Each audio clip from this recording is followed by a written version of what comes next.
The First Lady of the West End. That looks very glamorous, doesn't it? That's you. I know, that's me. Have I done all that? Oh, my God. I'm not old enough to have done all that. But you've done so much. I mean, you have got the career that every little girl who goes to dance class and singing lessons wants. You're doing it. But talk to us about Murder Ballad, because it's a bit different, isn't it? Murder Ballad is different. It's at the Arts Theatre. It's a four-hander.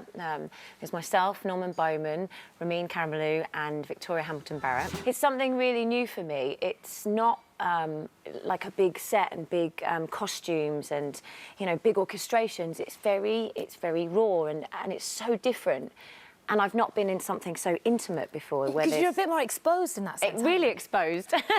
And that's just not me, you know, getting down to me undies. But it's kind of just, it's just really out there and it's almost like a play. It's like watching a little film, I think. Because, as you said, very different compared to what you normally do. We've seen you in some of the West End's biggest shows, most famous shows, and you've followed some of the most famous names. I mean, Martine McCutcheon, that was one of your first gigs, wasn't it? Yeah, it When was. you had to follow her. How was that?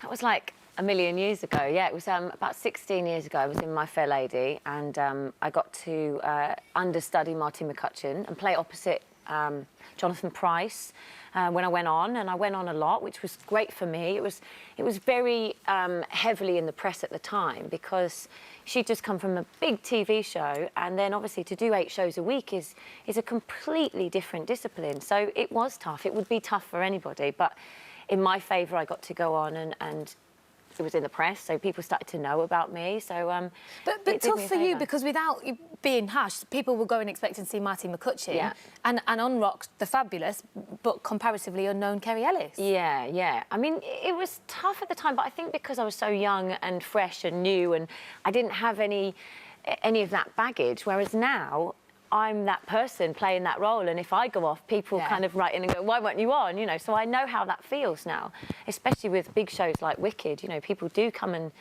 see who's playing the Green Girl.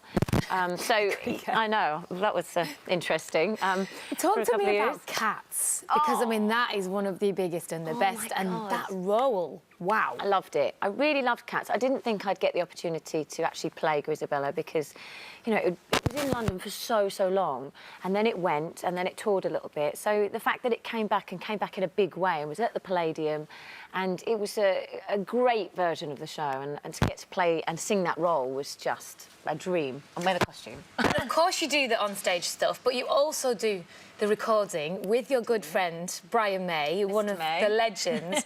I mean, no disrespect to the legend. Is his hair always that big? It pretty much is, yeah. I mean, he is, as I say, one of the biggest names, lead guitarist from Queen. You have recorded an album, haven't you? But the tour's not happening. We have, yeah. Well, Brian's just been on a huge world tour. You know, he doesn't stop working. He's got a million things going on, so I'm not surprised he's a bit exhausted. I have to say, I am in awe and doing this because you're doing all of this, but you also have an 11-month-old and a 3-month-old. For working mummies out there trying to juggle and get kids out of the house today, how do you do it? It's mental. It's absolutely... In fact, they picked me up during my alarm call this morning, so it's mental, but it's kind of... I think we just get on with it, I think. A little apology, because we are having a bit of an issue with your mic. I think your hair keeps banging. Oh, no! But don't worry. Sorry. We can hear you, but if people are thinking, what is that? It's just a fabulous hair. Kerry, good luck with Murder Ballad. Good luck with Wonderland. Thank you very much. Thank you. Yes. I'm excited about that. We've only got 5 weeks left of Wonderland, so if you're going to come see it now. OK, well, good luck. We will. Thank you. Thank you for talking to us. Thank you so much. If you'd like to see even more great guests, then click here. There are plenty more fantastic interviews to come, so make sure that you subscribe.